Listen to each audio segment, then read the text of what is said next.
زور جار رزق بزور نية يعني رزق خوي تعالى خوي القرآن دباري نعرف فرمي وبونا يعني مثلا خلي منا وطالع فرمي من نحن نرزقهم وإياكم ما خو ما رزق من الله رزق خود شدين آيات كتير فرمي نحن نرزقك وإياهم يعني يمن رزقي تو أي شدين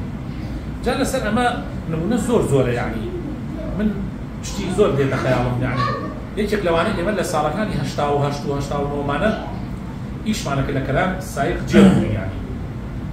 إيش معنى كده جوين تعزا وهجد نوزا صاروا كده إيش منه معنى زور جماعة ما نزاني إيش كردن وما نزاني إيش كردن بوا أبي الحبكي يعني هم زود درشي جاي وابو بيش نيجي بياني من درجون لما بيش نيجي بياني من لبازار ما كان لبيني بازار وكلاري يكونوا وأشون معنا لسه أوجع ده تحمل معنا أكل بين وتانا فرق لجراجة تحمل معنا أكل صبر معنا أكل أهاتي وأشوي وما نزاني هو بعرف أكل دواء الرجل كان مع حكيم يقول قال ما أنا أبو فعافيك زور بس جبكان يسأل بيري أنا بتمنتر بقول يا مو جامانية بس يا أبو ما الرجل ما مع حكيم تور رجعنا شن يدركي عروق كرسيالي وتي والله كرم رجوا عيال بانزو لبانزو كم ترنيه بانزو 20 دينار دركم من يجدوك لسنا قلاب تسيكا قولوا وانا إيدا وتي يمر رجعنا شن دركي والله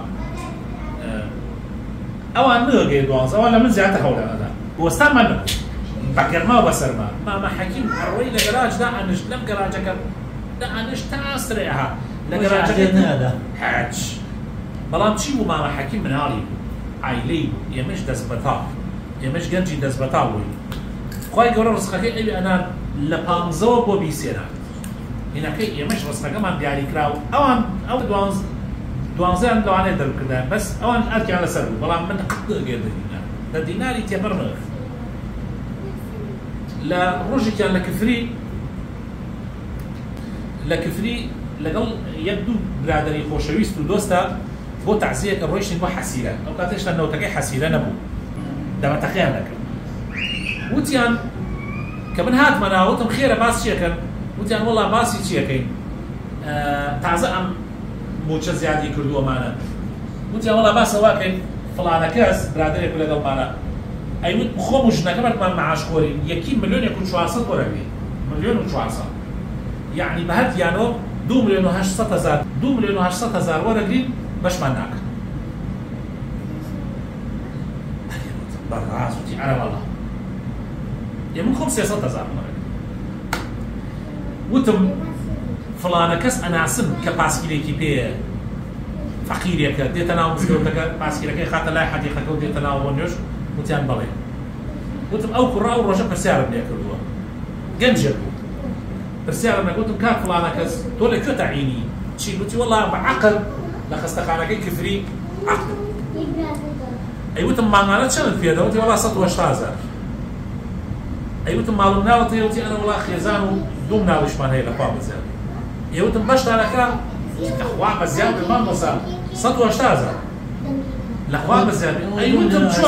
قلتي والله قلتي والله أخوات أمريكا من الحمد لله أخوي قالوا رحمة فيهم كلهم لبان